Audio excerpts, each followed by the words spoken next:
Pemirsa, di antara koperasi-koperasi yang masih aktif menjalankan roda usaha, baru 25% atau 187 koperasi menggelar rapat anggota tahunan atau RAT. Pelaksanaan RAT koperasi ini berlangsung online maupun offline primer. Sesuai aturan, RAT untuk koperasi primer berakhir 31 Maret.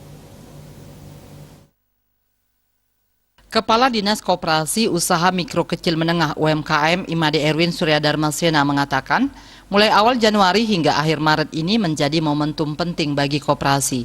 Sesuai aturan koperasi tutup buku Desember 2020, wajib melaksanakan RAT khusus untuk koperasi primer 3 bulan.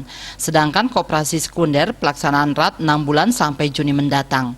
Koperasi yang sudah melaksanakan RAT baru 187 koperasi, baik online maupun offline.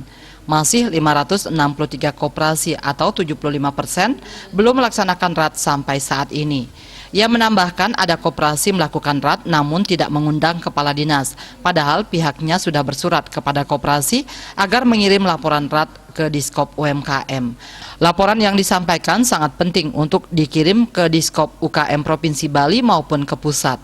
Sesuai anggaran dasar AD, Koperasi dan Permenkop nomor 19/M.KUKM/11 Romawi /2015 serta Undang-Undang nomor 25 tahun 1992, setiap koperasi wajib mengadakan RAT meskipun masih pandemi COVID-19.